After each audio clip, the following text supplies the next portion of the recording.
మహాదేవుడును మన రక్షకుడు అయిన యేసుక్రీస్తు ప్రభుల వారి అతి ఉన్నతమైన శ్రేష్టమైన పరిశుద్ధమైన నామంలో ఉదయకాల మన్నా అనే చక్కని కార్యక్రమాన్ని చూస్తున్న మీ అందరికీ నిండు హృదయంతో వందనాలండి. దేవుని మహాకృప మీ అందరికీ తోడై ఉండును గాక. ఈ 2026 నూతన సంవత్సరం దేవుడే మీతో ఉండి క్షేమాన్ని దయచేయునుగాక.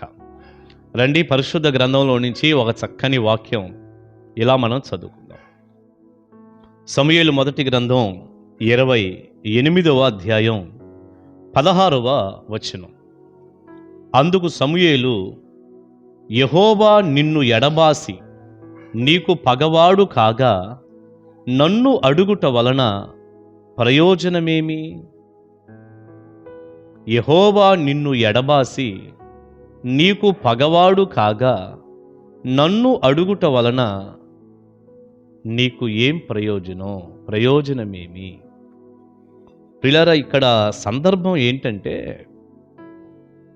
దైవజనుడైనటువంటి సమూయేలు చనిపోయాడు. ఫిలిస్తీయులు యుద్ధానికి వచ్చారు. రాజు అయినటువంటి సౌలు ఈ వచ్చిన ఫిలిస్తీయుల దండుకి భయపడిపోయి దేవుని దగ్గర నుంచి ఏదైనా ఒక వర్తమానం వస్తే యుద్ధానికి వెళ్ళి జయించాలి, దేవుడు మాట్లాడితే బాగుండు అనుకుంటున్నాడు. మొత్తానికి ప్రవక్తల ద్వారా ప్రయత్నం చేశాడు, ఊరీము తుమ్మీము ద్వారా ప్రయత్నం చేశాడు.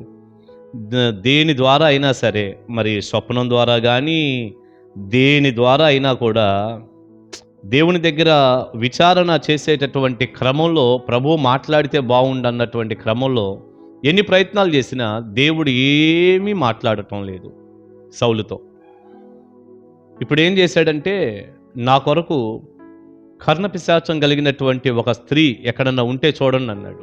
వాస్తవంగా ఇలాంటి వాళ్ళు ఉండకూడదని దేశంలో నుండి సౌలు రాజే వెళ్ళగొట్టాడు. ఉండకూడదు కదా దేవుని ప్రజల మధ్య, వెళ్ళగొట్టాడు. ఇప్పుడు ఆ స్త్రీయే కావాలన్నాడు. ఈ భయంకరమైనటువంటి దెయ్యాల వాతావరణం ఇదంతా. కర్ణపిశాచం కలిగినటువంటి స్త్రీ కావాలి నాకన్నాడు. మొత్తానికి ఒక ప్రాంతంలో ఆమె ఉందని చెబితే మారువేషంలో అక్కడికి వెళ్ళాడు. ఏం కావాలని అడిగింది. చనిపోయినటువంటి సమూయేలు ఆత్మని బయటికి తేవాలి, పైకి తీసుకురావాలి, నేను ఆయనతో మాట్లాడాలి అన్నాడు. ఎందుకంటే సమూయేలు అనే దైవజనుడు ఉన్నప్పుడు దేవుడు ఏం చెప్తున్నాడో, దేవుని మాట ఏమిటో, విజయం వచ్చిద్దో రాదో, ఎలా చేయాలో, ఎలా నడవాలో అవన్నీ కూడా దైవజనుడు చెప్పేవాడు. ఇప్పుడు లేడుగా. కనుక చనిపోయినటువంటి సమూయేలు ఆత్మ ఒక్కసారి బయటకు వస్తే నేను మాట్లాడాలనుకుంటున్నాను అన్నాడు. సరే, మొత్తానికి ఏదో డబ్బులు ఇచ్చాడు. ఆమె తెప్పిస్తాను అంది. వాస్తవానికి ప్రియులారా, మరి ఉదయకాలం అన్నాలో అది మొత్తం వివరించేంత సమయం నేను తీసుకోలేను. కానీ కర్ణపిశాచం కలిగినటువంటి స్త్రీ పిలిస్తే సమూయేలు రాలేదు, దేవుడు పంపితేనే సమూయేలు వచ్చాడు. ఇది బాగా జాగ్రత్తగా మీరు చదువుకోండి, ఏం అనుమానం లేదు. ఒక కర్ణపిశాచం కలిగినటువంటి దెయ్యాల ద్వారా పనిచేస్తున్నటువంటి ఒక స్త్రీ పిలిస్తే దైవజనుని ఆత్మ బయటికి రావటం అనేది జరగదు. మొత్తానికి ఆమె నేను పిలుస్తాను అంది. సమూయేలు ఆత్మ బయటకు వచ్చింది. సమూయేలు బయటకు వచ్చాడు. దైవజనుడు వచ్చినప్పుడు నన్ను ఎందుకు పిలిచావని అడిగాడు. ఆ మాట నేను చదువుతాను చూడండి, 15వ వచనం. సమూయేలు, నన్ను పైకి రమ్మని నీవెందుకు తొందర పెట్టితవని సౌలును అడిగాడు. నన్ను పైకి రమ్మని నువ్వెందుకు తొందర పెట్టావు, ఎందుకు పిలిచావు నువ్వు నన్ను అని అడిగాడు. అడిగితే ఈ విషయం అంతా చెప్పాడు. ఏం లేదు, నువ్వు లేవు, దేవుడేమో నాతో మాట్లాడటం లేదు, స్వప్నం ద్వారా మాట్లాడటం లేదు, ప్రవక్తల ద్వారా మాట్లాడటం లేదు, ఊరీము తుమ్మీము ద్వారా ప్రయత్నం చేశాం, అట్లా కూడా దేవుడే సూచన ఇవ్వట్లేదు, ఏ మాట లేదు, మరి నాకేం చేయాలో అర్థం కావటం లేదు, యుద్ధానికి ఫిలిస్తీయులు వచ్చేశారు, నన్ను ఏం చేయమంటావు, అందుకని చెప్పి నువ్వు చెబితే బాగుంటుందని నిన్ను పిలిచాను అన్నాడు. అప్పుడు దైవజనుడైన సమూయేలు అన్నటువంటి ఒక అమూల్యమైన గొప్ప మాట మనం చదివాం 16లో. అందుకు సమూయేలు, యెహోవా నిన్ను ఎడబాసి నీకు పగవాడు కాగా నీవు నన్ను అడుగుట వలన ఏం ప్రయోజనం?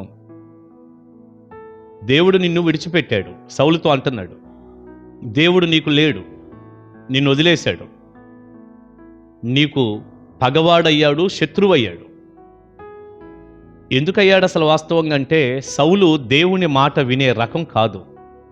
ఒక మాటలో చెప్పాను మీకు, ఎప్పుడూ అవిధేయతే, ఎప్పుడూ తిరుగుబాటే, ఎప్పుడూ దేవుని మాట పెడచోని పెట్టటమే, దేవుని మాట విని దాని ప్రకారం చేసే రకం సౌలు కాదు. దేవుడు దూరం అయిపోయాడు, దేవుడు సౌలును విడిచిపెట్టాడు, పగవాడయ్యాడు, శత్రువయ్యాడు. దేవుడేం మాట్లాడటంలా. కానీ సమూయేలు అనే దైవజనుడిని అడుగుతున్నాడు.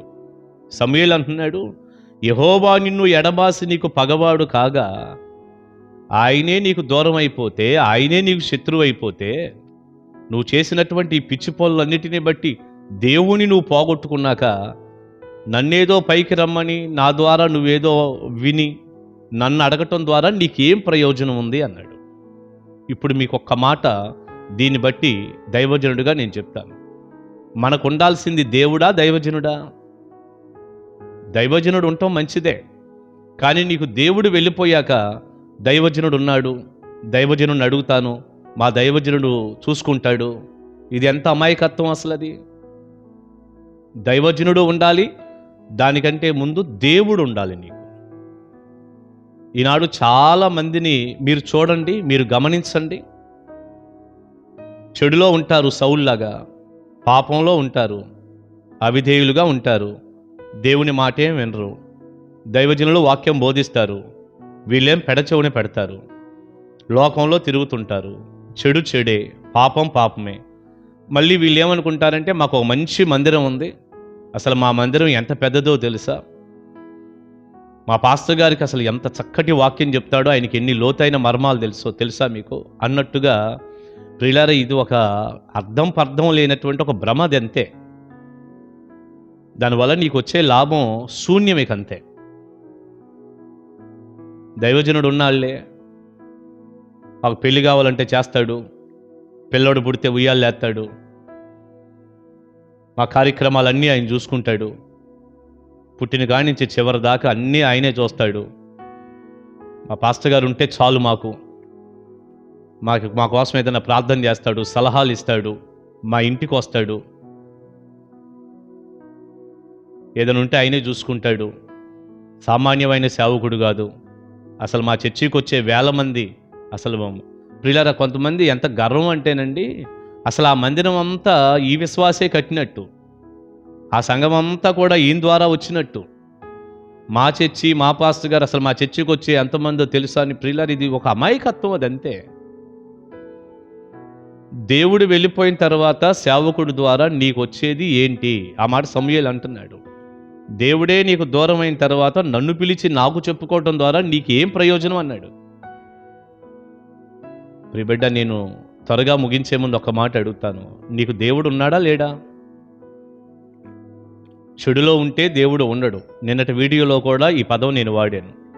చెడులో, పాపంలో ఉంటే దేవుడు ఉండడు. సమూయేలు చెడులో ఉన్నాడు, అవిధేయతలో ఉన్నాడు, మాట వినలా, దేవుడు వెళ్ళిపోయాడు. యెహోవా నిన్ను ఎడబాసి అన్నాడుగా, వెళ్ళిపోయాడుగా. నువ్వు చెడులో, పాపంలో ఉంటే దేవుడు నీతో ఉండడు. బైబిల్ ఉండొచ్చు, మందిరం ఉండొచ్చు, పాస్టర్ గారు కూడా సమూయేలులాగా గొప్ప దైవజనుడే అయి ఉండొచ్చు, అందులో ఏం పొరపాటు లేదు. కానీ ఆయన నీకున్నంత మాత్రాన దేవుడు ఉన్నట్టు కాదు. పెద్ద మందిరానికి నువ్వు వెళ్ళినంత మాత్రాన దేవుడు ఉన్నట్టు కాదు. ఉద్యమమైన ప్రసంగాలు నువ్వు ఎన్ని విన్నా కూడా అది నీకు దేవుడు ఉన్నట్టు కాదు, కానే కాదు. దేవుడు ఉంటేనే నీకు దేవుడు ఉన్నట్టు.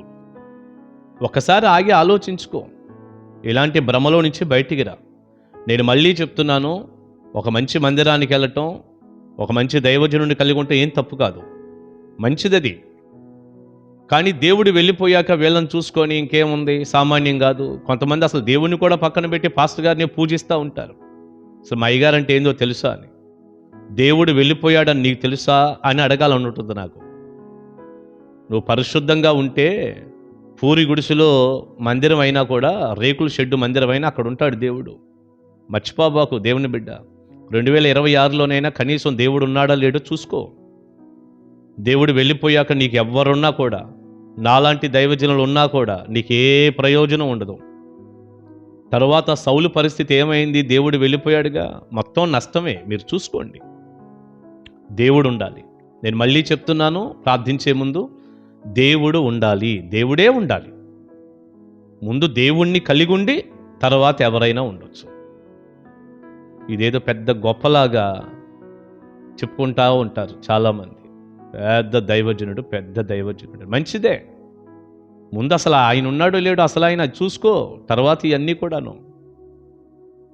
నా దగ్గరైనా సరే, మా మందిరంలోనైనా సరే, దేవుడు వెళ్ళిపోయిన తర్వాత కృపాసెమ్మెల్ అయ్యగారు ఉన్నారులే అంటే ఏమీ ప్రయోజనం లేదు. నేను ఎవరికేం చేయగలను? నా జలుబు వస్తే నా జలుబుని నేను కంట్రోల్ చేసుకోలేను. నా తలకాయ నొప్పి నేను తీసేసుకోలేను. నన్ను కూడా దేవుడే బాగు చేయాలి. మనందరికీ ఉండాల్సింది దేవుడు. దయచేసి మనుషుల మీద స్పృహ తగ్గించండి, కట్టడాల మీద స్పృహ తగ్గించండి. మీ స్పృహ అంతా కూడా దేవుని మీద పెట్టుకోండి. ఇప్పటికైనా కాస్త మారు మనసు పొందండి, దేవుని వైపు చూడండి. ఖచ్చితంగా దేవుడు నీతో ఉంటే ఈ 2026 అంతా కూడా నువ్వు క్షేమాన్ని అనుభవిస్తావు, దీవించబడతావు. దేవుడే మీకు తోడుగా ఉండి నడిపించునుగాక. ఆమేన్. ప్రార్థన చేసుకుందాం. పరిశుద్ధుడా, ప్రేమగల తండ్రి, విత్తబడిన చక్కని సందేశం మీ బిడ్డలకు దీవెనకరంగా మార్చండి. మీరు వెళ్ళిపోయిన తర్వాత ప్రభువా, నాలాంటి వాళ్ళు ఎంతమంది ఉన్నా ఏ ప్రయోజనం లేదు కదా. మమ్మల్ని అడగటం ద్వారా ఎవరికీ ఉపయోగం లేదు. మీరు ఉంటేనే ఉపయోగం. మీరు లేరు కాబట్టే సౌలు కూడా భయపడి కంగారు పడ్డాడు. నిజమేనయ్యా, నీవు లేని ఏ వ్యక్తి అయినా కంగారు పడాల్సిందే, భయపడాల్సిందే. మిమ్మల్ని కలిగి ఉండే కృప దయచేయండి. ఈ 2026 అంతా మీతో పాటు మీ ప్రజలునైనా మిమ్మల్ని కలిగి ఉండి నడవటానికి కృప చూపండి. తద్వారా కలిగే మేలులన్నీ మీ బిడ్డలకు చేయండి, క్షేమం ఇవ్వండి. ఈ సంవత్సరం అంతా మీ సన్నిధి మీ ప్రజలకు తోడుగా ఉండునుగాక. యేసు నామాని ప్రార్థన మనవులు అడుగుచున్నాను తండ్రి. Amen, amen. God bless you. దేవుని కృప మీకు తోడై ఉండునుగాక. దేవుడే మీకుండునుగాక. కలుసుకుందాం ఉదయకాలం మన్నాలో.